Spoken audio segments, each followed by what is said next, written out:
നമ്മുടെ കേരളത്തിൽ ഒരു പഴഞ്ചൊല്ലുണ്ട്. വിനാശകാലേ വിപരീത ബുദ്ധി.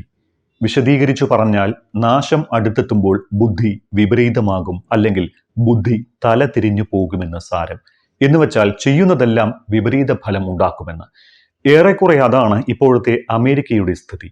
കച്ചവട താല്പര്യവും കച്ചവട മനസ്സും മാത്രമുള്ള ഡൊണാൾഡ് ട്രംപ് പ്രസിഡന്റ് സ്ഥാനത്ത് എത്തിയതോടെ അമേരിക്കയുടെ താഴ്ചയുടെ ഗ്രാഫ് ഉയരാൻ തുടങ്ങി.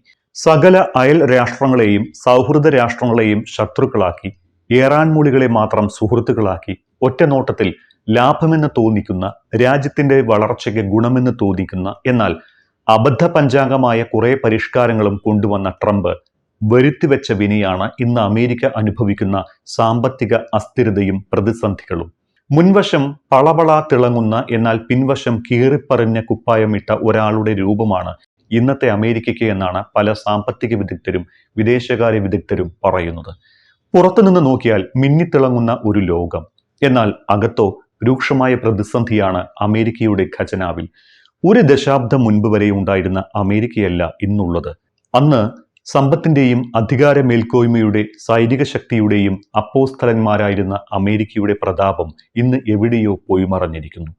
മറുനാടൻ മലയാളികളുടെ സ്വപ്ന ഭൂമികയായിരുന്ന അമേരിക്ക ഇന്ന് എവിടെയോ മറഞ്ഞു. മറിച്ച് അങ്ങോട്ട് കയറിച്ചെല്ലാൻ പോലും വലിയ വലിയ കടമ്പകൾ കടക്കണം. മാത്രമോ, ഏറെക്കുറെ ഒരു നൂറ്റാണ്ട് മുൻപ് അമേരിക്കയെ വരിഞ്ഞു മുറുക്കിയ മഹാമാന്യത്തിൽ നിന്നും 2008 പിടിമുറുക്കിയ സാമ്പത്തിക മാന്യത്തിൽ നിന്നും അനായാസം കരകയറിയ രാജ്യം ഇന്ന് അത്രയെങ്ങും രൂക്ഷമല്ലാത്ത പ്രതിസന്ധിക്ക് മുന്നിൽ പകച്ചു നിൽക്കുകയാണ്.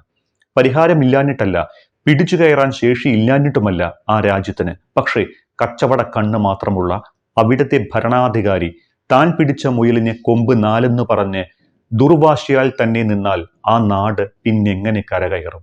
അതുകൊണ്ട് തന്നെയാണ് ചരിത്രത്തിലെ ഏറ്റവും ദൈർഘ്യമേറിയ ഭരണസ്തംഭനത്തിലേക്കും ഖജനാവ് പൂട്ടിയിടലിലേക്കും ആ നാടിനെ തള്ളിവിട്ടത്. അമേരിക്കയിൽ ഇപ്പോൾ നടന്നുവരുന്ന ഷട്ട്ഡൗൺ അത്രമേൽ ഗുരുതരമായ പ്രതിസന്ധികളുമായി അമേരിക്കയെ ശ്വാസം മുട്ടിക്കുകയുമാണ്. എന്താണ് അമേരിക്കയുടെ ഷട്ട്ഡൗണിനുള്ള പ്രധാന കാരണം? ആരോഗ്യരംഗത്തെ ഫണ്ട് വിനിയോഗം. വരുമാനം കുറവുള്ള അമേരിക്കൻ പൗരന്മാരെ ആരോഗ്യ പദ്ധതിയിൽ ഉൾപ്പെടുത്തൽ. ഈ നിസ്സാര കാര്യം അംഗീകരിക്കാൻ അമേരിക്കൻ പ്രസിഡന്റ് ഡൊണാൾഡ് ട്രംപിനുള്ളിലെ കച്ചവടക്കാരൻ തയ്യാറാകാത്തതാണ് ഇതിന്റെ മൂല കാരണം. അതിന് ട്രംപ് തടസ്സം നിന്നതോടെ ഭരണനിർവഹണത്തിനും സർക്കാരിന്റെ മുന്നോട്ടു പോക്കിനുമുള്ള ബില്ല് പാസാക്കാനായില്ല. നിർത്തലാക്കിയ ആരോഗ്യ പരിരക്ഷാ ആനുകൂല്യങ്ങൾ ബില്ലിൽ ഉൾപ്പെടുത്തണമെന്ന ഡെമോക്രാറ്റുകളുടെ ആവശ്യം റിപ്പബ്ലിക്കൻസ് അംഗീകരിക്കാത്തതിനാൽ ഡെമോക്രാറ്റുകൾ ബില്ല് പാസാക്കാൻ സമ്മതിക്കാതെ കടുംപിടുത്തം നടത്തി.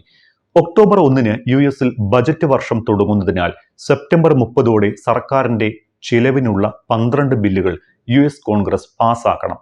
എന്നാൽ ആരോഗ്യ പരിരക്ഷാ പദ്ധതിയുടെ പേരിൽ ഡെമോക്രാറ്റുകൾ റിപ്പബ്ലിക്കൻസുമായി സമവായത്തിൽ എത്താത്തതിനാൽ ബില്ലുകൾ പാസ്സായില്ല. സ്വാഭാവികമായും അത്യാവശ്യത്തിന് ഫണ്ടില്ലാത്തതിനാൽ ഖജനാവ് പൂട്ടി. ഇനി ഇതിനൊരു പരിഹാരം എന്താണ്? വളരെ ലളിതമാണ് പരിഹാരം. ഒന്ന് മനസ്സ് വെച്ചാൽ നിഷ്പ്രയാസം പ്രശ്നം പരിഹരിക്കും. ഖജനാവ് തുറക്കും, കാര്യങ്ങളെല്ലാം പഴയപടിയാകും. ആരോഗ്യരംഗത്തെ ഫണ്ട് വിനിയോഗത്തിൽ വിട്ടുവീഴ്ച ചെയ്താൽ തീരാവുന്ന പ്രശ്നമേ ഇപ്പോൾ അമേരിക്കയിലുള്ളൂ. വരുമാനം കുറഞ്ഞ അമേരിക്കൻ പൗരന്മാരെ ആരോഗ്യ പദ്ധതിയിൽ ഉൾപ്പെടുത്തണമെന്ന ഡെമോക്രാറ്റുകളുടെ ആവശ്യം അംഗീകരിച്ചാൽ ഡെമോക്രാറ്റുകൾ ബില്ലുകൾ പാസാക്കും. രാജ്യത്തിന്റെ മുന്നോട്ടു പോക്കിന് വേണ്ട ഫണ്ട് ലഭ്യമാക്കും. ഷട്ട്ഡൗൺ അവസാനിക്കും. രാജ്യം രക്ഷപ്പെടും. പക്ഷേ താൻ പിടിച്ച മുയലിന് 4 കൊമ്പാണ് എന്ന വമ്പും കൊണ്ട് ട്രംപ് ഇരിക്കുന്നിടത്തോളം കാലം ഇതൊന്നും സംഭവിക്കില്ല. ട്രംപിന് അതിന് താല്പര്യമില്ല. മറ്റ് രാജ്യങ്ങൾക്ക് മേൽ ഉയർന്ന താരിഫ് ചുമത്തിയും വിസകൾക്ക് ഫീസ് വർദ്ധിപ്പിച്ചും കോടിക്കണക്കിന് ഡോളർ അമേരിക്കയിലേക്ക് എത്തുന്നു എന്ന് വിളിച്ചു പറയാനുമാണ് ട്രംപിന് താല്പര്യം. അവിടെ മറ്റ് വിഷയങ്ങൾക്കൊന്നും പ്രസക്തിയില്ല. അമേരിക്കൻ ചരിത്രത്തിലെ തന്നെ ഏറ്റവും വലിയ അടച്ചുപൂട്ടൽ അമേരിക്കയെ ഏതെല്ലാം തരത്തിൽ ബാധിച്ചിട്ടുണ്ട് എന്നത് ഞെട്ടിക്കുന്ന കണക്കുകളാണ്. ട്രഷറിയിൽ പണമില്ലാത്തതിനാൽ ജനജീവിതം ദുസ്സഹമായി. ശമ്പളമില്ലാതെ ജോലി ചെയ്യാനാകില്ല എന്ന് വിമാനത്താവള ജീവനക്കാർ തീരുമാനിച്ചതോടെ 2000 സർവീസുകൾ ഒറ്റ ദിവസം തന്നെ മുടങ്ങി. പ്രശ്നം പരിഹരിച്ചില്ലെങ്കിൽ ദിവസം 4000 സർവീസുകൾ വരെ റദ്ദാക്കേണ്ടി വരുമെന്ന് വിദഗ്ധർ മുന്നറിയിപ്പ് നൽകിയിട്ടുണ്ട്. 24ഓളം സംസ്ഥാനങ്ങളിലായുള്ള 40 വിമാനത്താവളങ്ങളോടാണ് സർവീസുകൾ കുറയ്ക്കാൻ FAA ആവശ്യപ്പെട്ടിരിക്കുന്നത്. Dallas, Los Angeles, Atlanta, Denver, Charlotte, North Carolina, New York, Houston, Chicago, Washington തുടങ്ങി സുപ്രധാന നഗരങ്ങളുടെ എല്ലാം വിമാനത്താവളങ്ങളുടെ സർവീസുകളെ അടച്ചുപൂട്ടൽ ബാധിക്കും. ബുധനാഴ്ച വരെ 36 ദിവസം പിന്നിട്ട ചരിത്രത്തിലെ തന്നെ ദൈർഘ്യമേറിയ അടച്ചുപൂട്ടലിനെ തുടർന്ന് സർക്കാർ ഓഫീസുകളെല്ലാം ഓരോന്നായി അടച്ചിരിക്കുകയാണ്. രാജ്യം പ്രതിസന്ധി നേരിടുമ്പോഴും ട്രംപിന് താൽപര്യം മറ്റു രാജ്യങ്ങളുമായി ഗുസ്തി പിടിക്കാനും താരിഫ് ഏർപ്പെടുത്തി അവരെ തകർക്കാൻ നോക്കാനുമാണ്. രാജ്യത്തിന്റെ ആവശ്യങ്ങളെക്കാൾ സ്വന്തം താൽപര്യത്തിന് പ്രാധാന്യം നൽകി ട്രംപ് പ്രസിഡന്റായി അധികാരമേറ്റതു മുതൽ അമേരിക്കയ്ക്ക് ശനിദശയും തുടങ്ങി. എല്ലാ സുഹൃത് രാഷ്ട്രങ്ങളെയും അകറ്റി. ഇറാൻ മൂളികളെ മാത്രം സുഹൃത്തുക്കളാക്കി. തനിക്ക് നോബേലിന് ശുപാർശ ചെയ്തവരെ മാത്രം സുഹൃത്തുക്കളാക്കി, അല്ലാത്തവരെ ശത്രുക്കളാക്കി. ട്രംപ് കുടുംബത്തിന്റെ അധീനതയിലുള്ള കമ്പനിയുടെ ക്രിപ്റ്റോ കറൻസി വാങ്ങാൻ തയ്യാറായതുകൊണ്ട് പാകിസ്ഥാൻ പ്രിയപ്പെട്ട രാജ്യമായി. ട്രംപിന് നോബൽ പുരസ്കാരത്തിന് ശുപാർശ ചെയ്യാത്തതിനാൽ ഇന്ത്യ ശത്രുപക്ഷത്തായി. പുതിയ ലോകവ്യവസ്ഥയിൽ പ്രസക്തി നഷ്ടപ്പെടാതിരിക്കാൻ മറ്റുള്ളവരെ ശിക്ഷിക്കണം എന്നതാണ് ട്രംപിന്റെ വികലമായ ചിന്ത. അതിന് കോടതികളിൽ നിന്ന് തിരിച്ചടി നേരിടുമ്പോഴും ട്രംപിനൊരു കുലുക്കവുമില്ല. H-1B വിസ നിരക്കുകൾ വർദ്ധിപ്പിച്ച് ഇന്ത്യ അടക്കമുള്ള രാജ്യങ്ങളിലെ തൊഴിൽ മോഹികൾക്ക് വിലങ്ങിട്ടിരുന്നു.